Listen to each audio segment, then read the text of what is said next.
Pourquoi je suis au Mali? Je suis au Mali parce que j'ai été invité par la société civile malienne à venir m'imprégner un peu de la situation ici. La question ivoiro-malienne est tellement sensible qu'il serait bien de ne pas se prononcer sur cette situation sans avoir en main tous les faits, sans avoir toutes les informations. Donc ça, c'est le premier objectif de ma mission ici. Venir au Mali, rencontrer les Maliens, parler avec les Maliens. Parce que quand il y a eu la crise ivoirienne, nous avons constaté beaucoup de désinformation dans les médias et sur les réseaux. Donc, par peur de nous tromper, par souci d'impartialité, il était nécessaire qu'on vienne au Mali. La deuxième chose, c'est de voir aussi la situation des Ivoiriens au Mali.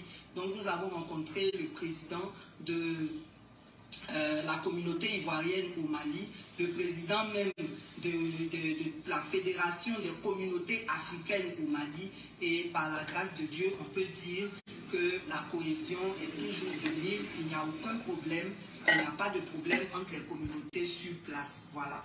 Donc, avant d'aller plus loin, on va remercier Sidi Al-Mokta, qui est mon tuteur ici, qui est le président de l'IPM, l'Uni pour le Mali, qui est aussi membre de Yaréolo, tous les membres de Yaréolo, tous les membres du MC qui nous ont reçus, tous les membres de la société civile avec qui on a eu des séances de travail. En tout cas, merci beaucoup. J'ai été très très bien accueilli. Et je voudrais dire, toujours par souci d'impartialité, que comme on n'a pas encore rencontré les autorités maliennes, les rencontres se feront à partir d'aujourd'hui, nous vous tiendrons informés au fur et à mesure.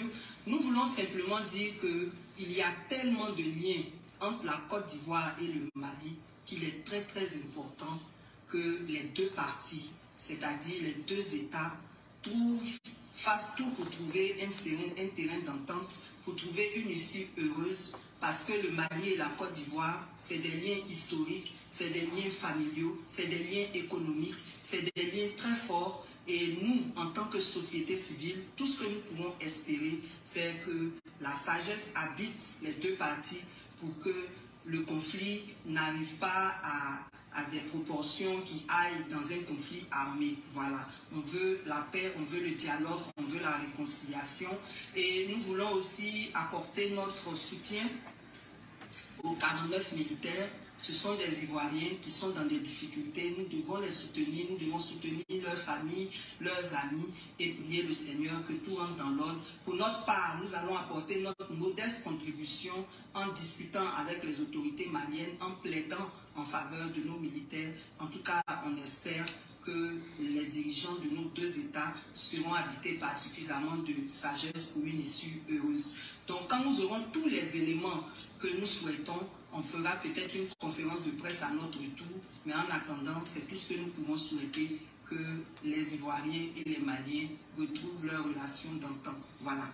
Donc, pour rester dans la même veine, nous allons nous prononcer sur la conférence conjointe qui a été tenue par le président de la CEDEAO et le président de la République française le 28 juillet dernier, conférence au cours de laquelle nous avons entendu le nouveau président de la CEDEAO dire qu'ils allaient mettre sur pied une force anti-putsch.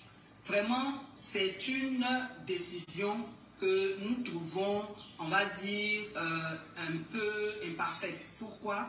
Parce que les putsch ne viennent pas par hasard. On ne soutient pas les putsch, mais on veut expliquer que très souvent les putsch ont été motivés soit par des questions de mauvaise gouvernance, soit par les troisièmes mandats. En tout cas, c'est les derniers putsch qu'on a observés ces dernières années.